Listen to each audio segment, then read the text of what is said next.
very quickly said, no, this is a scene in a TV show, and in real life you would not get away with that. So don't even try it. The Andy Griffith Show might look like a warm southern hug on screen, but behind the scenes, it was a completely different story. Everyone remembers little Opie, Ron Howard, with his bright red hair and innocent face. Just a kid growing up in the sweet, sleepy town of Mayberry. He was America's boy next door. But the truth is, life behind those white picket fences wasn't nearly as picture-perfect as it seemed. Sure, there were real laughs shared between Ron, Andy Griffith, and Don Knotts, but there was also real tension, especially when it came to one cast member Ron quietly couldn't stand. And he wasn't the only one. That same person sparked the kind of friction that didn't just stay on set. It stuck with Andy Griffith long after the camera stopped rolling. One feud he never quite forgave. This wasn't your typical Hollywood drama with public meltdowns. No, this was quiet, hidden, kept under wraps for years, but it was real, and it left a mark on everyone involved. Now, don't get it twisted. The Andy Griffith Show was a hit, a major one. It premiered on CBS in 1960 and ran all the way until 1968, serving up 249 episodes of small-town charm. Most of it was in black and white, and the last few seasons added a pop of color. But no matter the shade, the vibe stayed the same, simple, sweet, and nostalgic. The show actually got its start as a backdoor pilot on the Danny Thomas Show. That's where we first met Andy Taylor, the soft-spoken sheriff of Mayberry, North Carolina, and his young son, Opie. The town wasn't real, but it felt like a memory, like something out of the 1930s, not the 1960s. And that's exactly how Andy Griffith liked it. It was of a time gone by. He once said, people fell in love with that time, with the quirky, lovable Barney Fife played to perfection by Don Knotts, with Aunt Bee, the sweet and steady hand of the Taylor household, and of course with Opie, smart, honest, curious. They felt like family to viewers, but off-camera, that family had its issues. The truth is that not everyone got along. Egos clashed, tempers flared, and while everyone kept it professional, there were simmering resentments, especially one that dug deep between Andy Griffith and a fellow cast member. It stayed out of the spotlight for decades, but it never really went away. Even with all that behind-the-scenes drama, the show was unstoppable. It never dipped below 7th in the Nielsen ratings. And when it finally ended in '68, it went out on top. Literally, only two other shows in TV history, I Love Lucy and Seinfeld, pulled that off. Funny enough, Andy Griffith never won an Emmy for his role, even though he carried the show. But Don Knotts and Frances Bavier, Aunt Bee, took home 6 between them, and rightfully so. They were brilliant. After the show ended, its spirit lived on through spin-offs like Gomer Pyle, USMC, a reunion movie in 1986, and Mayberry RFD fans still celebrated every year at a festival in Andy's hometown of Mount Airy, North Carolina. Proof that Mayberry still holds a special place in people's hearts, even if it never really existed. But while the world was clinging to Mayberry, Ron Howard was already looking ahead. He'd outgrown the fishing pole and front porch. And he was quietly building a whole new career, this time behind the camera. He wasn't just Opie anymore. He was becoming one of Hollywood's most respected directors. And that's the funny thing about the Andy Griffith Show. It made people believe in a perfect little town full of love and laughter. But the real story? It's one of complicated people, hidden rivalries, and a young actor who saw through the fiction and carved out his own truth. After the Andy Griffith Show wrapped up, you'd think Ron Howard might have taken a break, maybe gone off to be a regular kid for a while, but not Ron. While most kids were still figuring out how to ride a bike, he was already a household name. And instead of slowing down, he just kept moving forward. Before he became the award-winning director we all know today, Ron was America's favorite red-headed kid, Opie. But even before Mayberry came calling, Ron's roots were planted firmly in showbiz soil. He was born on March 1, 1954 in Duncan, Oklahoma into a family where acting wasn't just a hobby, it was the family business. His dad, Rance Howard, was an actor, writer, and director. He actually changed his name from Rance Beckenholt when he stepped into the entertainment world. At the time Ron was born, Rance was serving in the Air Force, but performing was always part of the plan. Ron's mom, Jean Spiegel Howard, was an actress, too. So, Yeah, it's safe to say the spotlight was already waiting for him. Ron had a rich mix of heritage, German, English, Scottish, Irish, and Dutch, and that classic all-American look that made him a perfect fit for the kind of wholesome roles he'd grow up playing. From the start, his life was split between school and studio lights. He was tutored right there on set at places like Desilu Studios, and when he wasn't filming, he attended regular public schools in Burbank. Later, he enrolled in USC's School of Cinematic Arts. Not too shabby, but by then, let's be honest, the guy was already well on his way. By age 5, yes, 5, Ron had already appeared in movies and TV shows that most grown actors would dream of. His first big-screen role was in The Journey, and he popped up in The Twilight Zone, Dennis the Menace, The DuPont Show, and The Many Loves of Dobie Gillis. This wasn't just a kid with a cute face. He had serious talent. But the role that changed everything? That was Opie. In 1960, he landed the part of Andy Taylor's son on The Andy Griffith Show. And just like that, Ronnie Howard became a name everyone knew. He played Opie for all 8 seasons, growing up right in front of America's eyes. Years later, Ron talked about his first day on set. You'd expect some kind of nervous moment or behind-the-scenes magic, but he was just a kid playing with a little toy turtle. He remembered having to pretend it was dead for a scene and thinking it was kind of funny. That calm, easy vibe, that was exactly what the Andy Griffith Show was all about. Gentle, heartwarming, and simple in the best way. Even though it aired during a pretty chaotic time in American history, the show never leaned into the drama of the 60s. It stayed rooted in this peaceful, idealized version of the past. With Don Knotts as the bumbling but lovable Barney Fife, Frances Bavier as the kind-hearted Aunt Bee, and a whole town of quirky characters, Mayberry felt like a place you wished actually existed. The show didn't win an Emmy for Best Comedy, but it was nominated a few times, and Knotts and Bavier took home 6 acting Emmys between them. Pretty impressive, right? And Ron, he just kept on going. In 1974, he found himself on another TV classic, Happy Days. At this point, you'd think he'd be done with sitcoms, but nope. He stepped right into the role of Richie Cunningham, the clean-cut, all-American teen. It started as a sketch on Love, American Style, and exploded into its own hit series. Richie was the perfect contrast to the show's breakout character, Fonzie, played by Henry Winkler. Leather jacket, cool attitude, total opposite of Richie. But the chemistry between them was real. Not just on screen, but off it too. They were buddies in real life. And that connection helped Happy Days become a cultural phenomenon. But even while filming Happy Days, Ron wasn't just thinking about acting. He was watching what was happening behind the camera, how scenes were put together, how stories were told. He was already dreaming about directing. And once he stepped into that world, well, everything changed. That's when everything really took off. You know, it's kind of poetic that Ron Howard's directing career kicked off with a car crash. Not literally, though. His first film, Grand Theft Auto, did involve a whole lot of them. It was 1977, and Ron wasn't exactly Spielberg just yet. He was still that kid people pointed at and said, "Hey, isn't that Opie?" But behind the scenes, he was making moves. His directorial debut wasn't some glamorous red carpet moment. It was part of a clever handshake deal with legendary B-movie king Roger Corman. The trade-off? Ron would star in a fast and cheap flick called Eat My Dust if Corman let him direct one of his own. Ron agreed, wrote Grand Theft Auto with his dad, because what's more wholesome than crashing cars with your father, and just like that, Opie had officially stepped behind the camera. From there, it was like someone lit a fire under him. Through the late 70s and early 80s, Ron cut his teeth directing TV movies for NBC. One of them, Skyward, starred screen legend Bette Davis.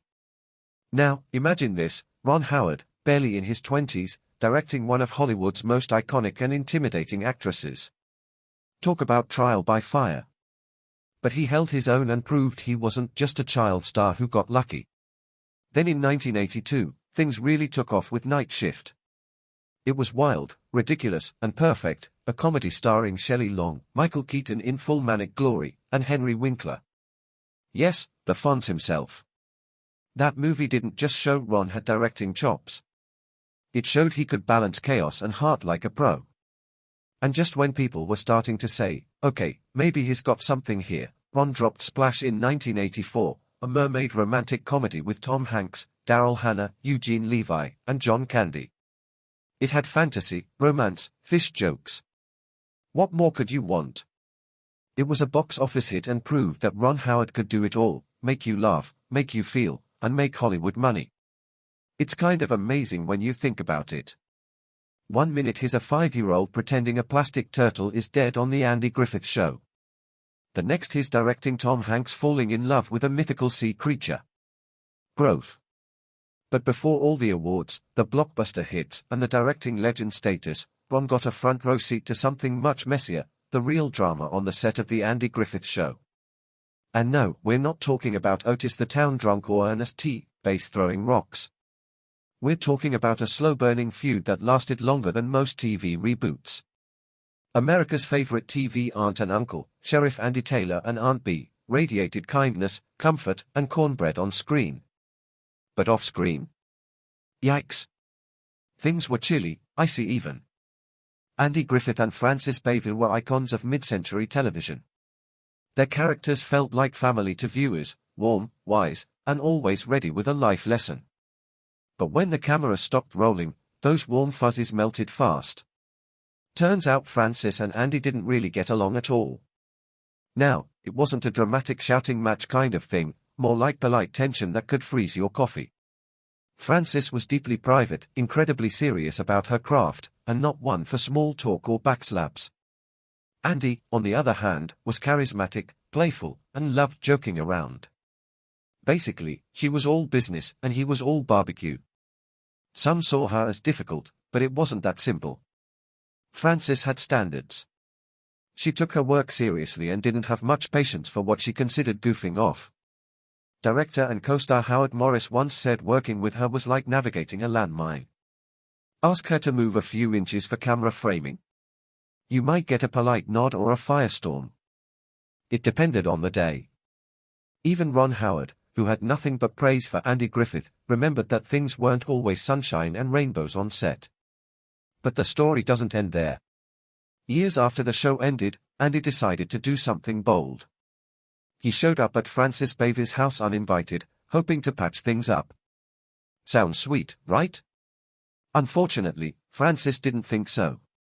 She valued her privacy, and having Andy Griffith pop up on her doorstep probably felt less like a Hallmark moment and more like a home invasion. It didn't go well. Still, life has a funny way of shifting our perspective. Toward the end of her life, Frances was battling cancer. Maybe it was the quiet of retirement. Maybe it was reflection. But something softened in her. She picked up the phone and called Andy. No scripts, no makeup, just a real conversation. And she apologized. I'm sorry we didn't get along better, she told him. It was my fault. That simple act, years in the making, finally closed the curtain on their long, complicated history. Andy later shared how much it meant to him. It was one of those moments that reminds you people are just people. Flawed, proud, and sometimes slow to say what really needs to be said. Frances Bayville passed away in 1989 at the age of 86. Though she'd been born in New York City, she spent her final years in a quiet little North Carolina town, not far from the fictional Mayberry she helped bring to life. She lived simply, away from the spotlight, remembered by locals as kind, reserved, and far gentler than the Hollywood stories suggested. Even in her last days, she held on to her dignity, just like Aunt Bee would have. Andy Griffith's final scene wasn't on a sound stage. It was at home, his home on Roanoke Island, North Carolina. Quiet, peaceful, far from the cameras and the applause. He passed away in his sleep at age 86, the same age Frances Bayville was when she died. The cause of death was never made public, but honestly, it didn't need to be, because what mattered more was that he went the way most of us hoped to, surrounded by the place he loved. After a life full of meaning, his family buried him that same day. Right there on the island he called his sanctuary. No spectacle, no Hollywood fanfare, just peace. For fans who grew up watching the Andy Griffith Show, it felt like the true end of an era. Frances and Andy, two legends from a simpler time, were both gone. But maybe what hit hardest wasn't just the loss. It was the reminder that even in a world built on perfect TV smiles, real people lived behind those roles. People who struggled. People who didn't always get along. Andy and Francis may have had their share of cold silences. But in the end, they chose something better. They chose grace, forgiveness. It didn't matter who was right or wrong. What mattered was the phone call, the apology, a simple, honest moment between two artists who had once shared a stage and finally found peace off it. And while that chapter of Ron Howard's life quietly closed, something just as powerful was unfolding right alongside it. Something that never made the tabloids or the headlines. A love story, not the Hollywood kind with dramatic breakups and paparazzi photos. The real kind. The steady kind. The kind most people hope for and few people ever really find. The love between Ron and Cheryl Howard. 50 years. That's how long they've been married. Let that sink in. Half a century. On June 7, 2025, Ron shared a photo of them standing on a beach at sunset. No red carpet, no glitz, just two people who've spent most of their lives growing up, growing old, and growing together. The caption? Pure Ron, grateful for the family, the memories, and the ride. Then he described their love as a river, calm at times, rapid at others, but always moving forward. And their secret? We just kept paddling. That's marriage in a nutshell, isn't it? They met at 16. Just two high school kids in California. He had freckles and that Opie charm. She had a quiet strength that stuck with him. Ron swears he knew right away she was it. Their first date, he picked her up in his mint green Volkswagen Beetle. Classic. Took her to the movies, then out for pizza. Years later, he joked, the car still runs great. So do we. But Cheryl didn't say yes to marriage right away. In fact, it took Ron 3 tries. Not because she didn't love him. She just wanted to be sure. She had dreams of her own. Goals she wanted to chase before settling down. Ron respected that. And maybe that's why it worked, because they were partners, not just spouses. They said, I do, in 1975, just as Happy Days was taking off. It could have been a whirlwind, but Cheryl was his anchor. She's been the center of their family ever since. Their daughter, Bryce Dallas Howard, has called her mom a force of nature. And their other daughter, Paige, once said she couldn't even describe how much they loved Cheryl without getting emotional. She's the sun, the moon, the stars, our everything. And that's the thing. The Howards aren't just another famous Hollywood family. They are a team, a unit. Cheryl didn't just support Ron. She helped shape him. She's been there for every late night, every early morning, every new project. Not in the spotlight, but always in the story. Ron will be the first to tell you it hasn't all been easy. Love alone doesn't hold a marriage together. You need communication, patience, a little luck, and a willingness to grow and keep growing together. That's how they did it. That's how they still do it. Through 4 kids, hundreds of set calls, movie premieres, sleepless nights, and unforgettable moments. They just kept choosing each other day by day, year by year. And that's probably the most powerful story Ron Howard has ever told. In 2023, Ron decided to skip the usual anniversary fanfare. No glittery dinner reservations or over-the-top gifts. Instead, he did something better, something meaningful. He picked Cheryl up in a mint green VW Beetle. Yep, the same one from their very first date. They drove with the windows down, took the scenic route, let the wind do its thing, and just were. No need for words really, just them, the road, and half a century's worth of quiet, steady love. The kind that doesn't ask to be noticed. It just shows up every day. Hollywood doesn't always celebrate that kind of love, the kind built in the in-between moments, but Ron and Cheryl have lived it fiercely and fully. Ron's career in many ways mirrors that same quiet resilience. While a lot of big names bounce between acting and directing, Ron managed to leave his mark doing both and somehow made it look effortless. Most people remember him as the sweet red-headed kid from The Andy Griffith Show or the lovable Richie from Happy Days. But even back then, he was paying close attention, learning everything he could. He knew early on he wasn't just going to be in front of the camera, he was going to run it. His directing debut in the late 70s was a little chaotic. Grand Theft Auto, no, not the video game, but it had heart, and it lit a fire. He spent years building up his name, sometimes taking hits from critics who weren't sure if he had it. Some early films didn't land the way he hoped. But Ron played the long game. Then came the 2000s, and with them, How the Grinch Stole Christmas and A Beautiful Mind. The latter was a turning point. The story of John Nash, genius, troubled, brilliant, struck a chord with audiences. The film swept the Oscars. Howard walked away with Best Director. It was his moment. But like all great stories, there was a complication. The movie left out pieces of Nash's life. Hard pieces, messy truths. Critics called it dishonest. Howard admitted he left certain things out to focus on the emotional core, but it hit him hard when the backlash affected Nash personally. That crossed a line for him because for Ron, storytelling isn't just about drama. It's about people, and protecting them matters. Fast forward to Hillbilly Elegy. At the time, J.D. Vance wasn't a senator. He was just a guy with a raw, complex story about growing up in tough conditions. Howard saw the human side, and that's what he told. But watching Vance step into politics later, embracing views that felt so different from the story Ron thought he was helping him tell, it stung. Not because of politics, but because it felt like a bait and switch. Like that moment when someone you trusted reveals a version of themselves you didn't expect. And that feeling wasn't new to Ron. It took him back to the set of the Andy Griffith Show where, behind all the cozy charm, was a childhood co-star who made things uncomfortable.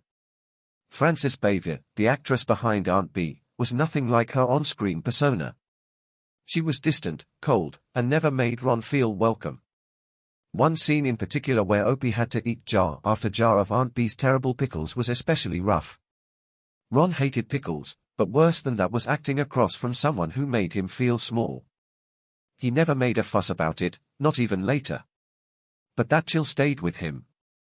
So when Vance, a man Ron once tried to uplift, shifted into someone who now seemed unrecognizable, that old memory came rushing back. This wasn't just a shift in politics. It was a crack in trust. Ron did,